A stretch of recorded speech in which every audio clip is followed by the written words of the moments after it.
প্রথমে এই ডিপজলকে বলল কি আপনি একটু নামাজের পরে এলান করে দিয়েন যাতে সবাই একটু বসে। তাই ডিপজল নামাজের পরে তার মতো করে এলান করতেছে এইভাবে, ইনশাআল্লাহ ভাই আসসালামু আলাইকুম ওয়া রাহমাতুল্লাহি ওয়া বারাকাতুহু। নামাজের পরে মসজিদি মানে কিনের কথা ও মুসল্লি, তোরা গলতে ববি, নাইলে কিন্তু সানডে মানডে ক্লোজ করে দিব, কয়ে দিবা লাগছি।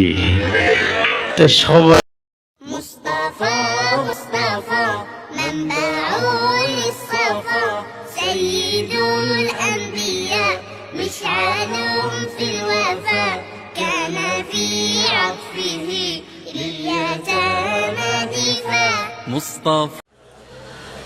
أعوذ بالله من الشيطان الرجيم.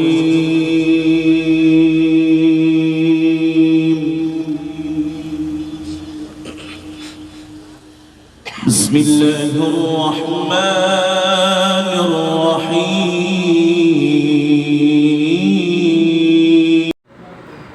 আসসালামু আলাইকুম ওয়া রাহমাতুল্লাহি ওয়া বারাকাতুহু।